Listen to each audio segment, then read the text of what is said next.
దేవుని నుండి దూరమైతే మనుష్యుల జీవితంలో ఎంత దారుణమైన పరిస్థితులు వస్తాయో ఈ సంఘటన మనకు గుర్తు చేస్తుంది.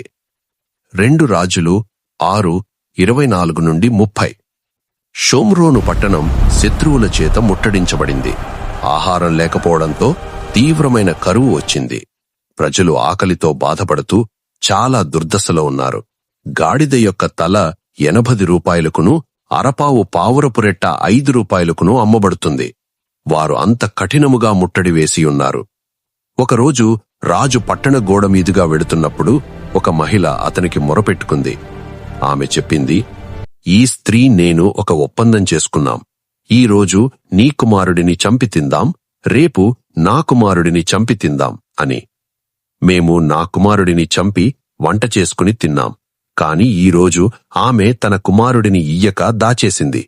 ఆ మాటలు విన్న రాజు చాలా విచారంతో తన వస్త్రాలను చించుకున్నాడు. ఈ సంఘటన ఆ కరువు ఎంత భయంకరంగా ఉందో చూపించింది. తరువాత దేవుడు తన ప్రవక్త ద్వారా ఆ పరిస్థితిని మార్చి షోమ్రోను పట్టణాన్ని రక్షించాడు. చూశారా సహోదరులారా, సహోదరీలారా, దేవుని నుండి మనం దూరమైతే ఎంత దారుణమైన పరిస్థితులు వస్తాయో ఈ సంఘటన మనకు తెలియజేస్తుంది. కాబట్టి ఏ ఒక్కరూ దేవునికి దూరం కాకుండా బహుజాగ్రత్తగా ఉండాలని మీ కొరకు ప్రార్థన చేస్తూ ఉన్నాము. దేవుడు మీకు సహాయం చేయునుగాక. ఆమెన్.